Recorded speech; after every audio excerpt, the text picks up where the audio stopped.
కుటుంబంలో చెల్లా చెదరైపోయారా? కుటుంబంలో మనశ్శాంతి లేకుండా ఉన్నారా? కుటుంబం చెదిరిపోయిందా? కుటుంబం ఎక్కడో వెళ్ళిపోయారా? మరి అటువంటి చెదరిపోయిన వాళ్ళని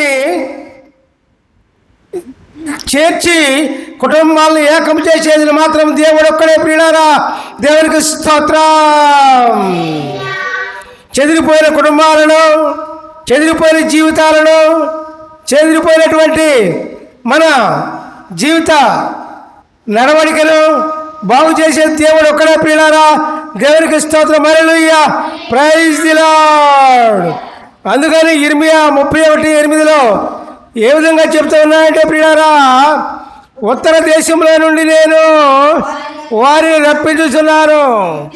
గుడ్డివారినేమి, కుంటివారినేమి, గర్భిణులనేమి, ప్రసవించు స్త్రీలనేమి, భూదిగంతముల నుండి అందరినీ సమకూర్చుచున్నాను.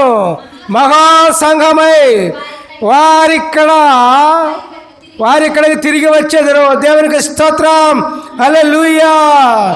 వీళ్ళందరూ కూడా, ప్రపంచంలో ఉన్న వారందరూ కూడా ఎటువంటి వారైనా సరే, నేను అంటే దేవుడు సమకూరుస్తూ ఉన్నాడు. తిరిగి వచ్చేదరు అని చెప్తూ ఉన్నాడు.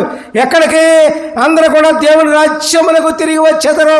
దేవునికి స్తోత్రం.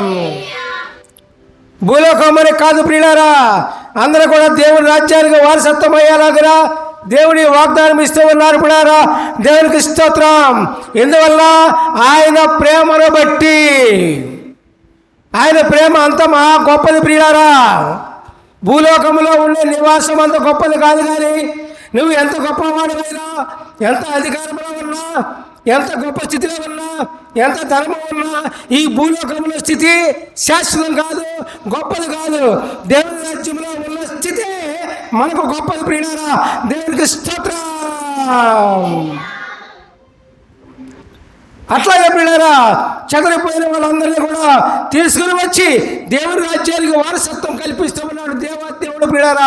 దేవునికి స్తోత్రం.